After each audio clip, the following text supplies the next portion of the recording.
Walter the Farting Dog Goes on a Cruise by William Catswinkle, Glenn Murray, and Elizabeth Gundy. Illustrated by Audrey Coleman. For everyone who's ever felt misjudged or misunderstood. "Look at the size of that ship," said Billy. "It's as high as a 23-story building," said Father. "It has everything in it," said Mother, "even a shopping mall." "And 5 swimming pools," said Betty. Walter farted excitedly. "Welcome aboard," said the cruise director. "What a nice dog," said Pet Officer Smedley. The ship pulled away from the dock. The horn sounded. Walter farted. "All of our animals' friends stay down here in the Pet Palace," said Pet Officer Smedley.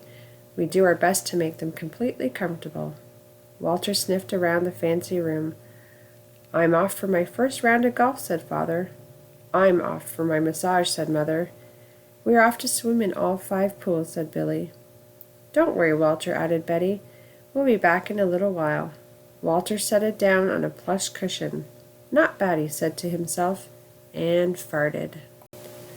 As soon as the door of the Pet Palace closed, trouble started brewing. Dogs began growling, cats began hissing, birds began squawking. Why? Walter was farting.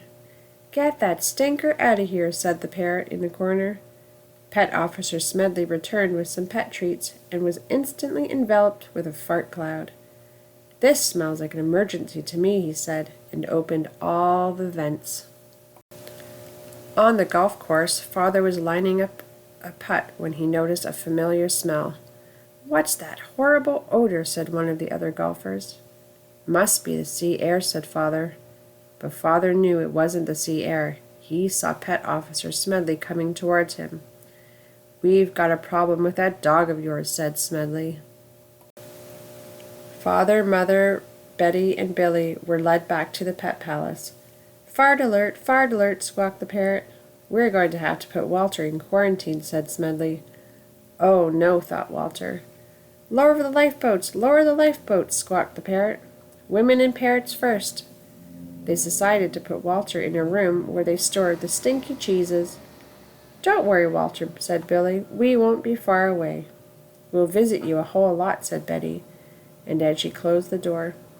Fair enough, thought Walter, quietly farting. Among the stinky cheeses there was a big one that called to Walter. "I shouldn't eat that," thought Walter. "It doesn't belong to me. Yet here we are together, me and the cheese. Perhaps if I just licked it lightly, no one would notice." He licked it lightly, then ate the entire cheese.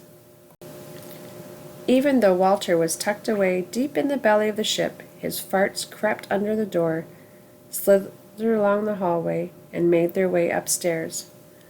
By the next day, all 6 dining rooms were filled with farts and angry passengers. "This ship stinks. We want our money back." "Please be patient, ladies and gentlemen," said the cruise director. "We're having a little problem with the ventilation system, but we'll have it under control in a few minutes." The captain said, "Put that dog overboard." Walter was lowered in a lifeboat, which was tied to the back of the ship. "This'll be fun, Walter," said Billy. "Officer Smedley promised he would bring you treats every day," said Betty. Fair enough, thought Walter, farting. That night a huge block of cheese inside him began doing its work, plunging up all the farts. The passengers were enjoying themselves again, while Walter trailed behind in his lonely lifeboat. "The gas is building badly," he said, "but at least I'm still attached to the ship." Suddenly, the computer system that controlled everything on the ship crashed, and the backup system crashed right behind it. The power died, the engines quit, and the ship drifted helplessly. Everybody grew hot and cranky. In his lifeboat, Walter was having his own problems. The gas pains were unbearable. "Try not to think about it," he said to himself. Twisting to look at his tail, he realized, "If that cheese lets go, I'll be blown halfway to the Arctic Circle." He felt the gas bubble building and building and building. He dug in with his paws and braced himself. If anything breaks my perfect concentration, I'm done for. A fly landed on his nose. He looked at the fly. The fly looked at him. There was a deep rumble as the cheese shifted inside him. A few small farts came out and gently pushed the lifeboat up against the ship. That wasn't so bad, said Walter. But then all the farts that had been blocked for days came out with a roar of a rocket. The ship heaved forward. Walter hung on, still farting. Warp speed, squawked the parrot in the palace. We must be back to full power, said Father, gripping the deck rail. But it was much more than full power. It was fart power. It shot the ship over the horizon and into port. Right on time, said the captain. When the cruise was over, Pet Officer Smedley presented Walter with a sailor hat. It was an honor having Walter on our cruise.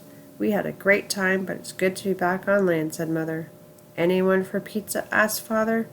Hold the cheese, squawked the parrot. And they renamed the ship Walter's Wind.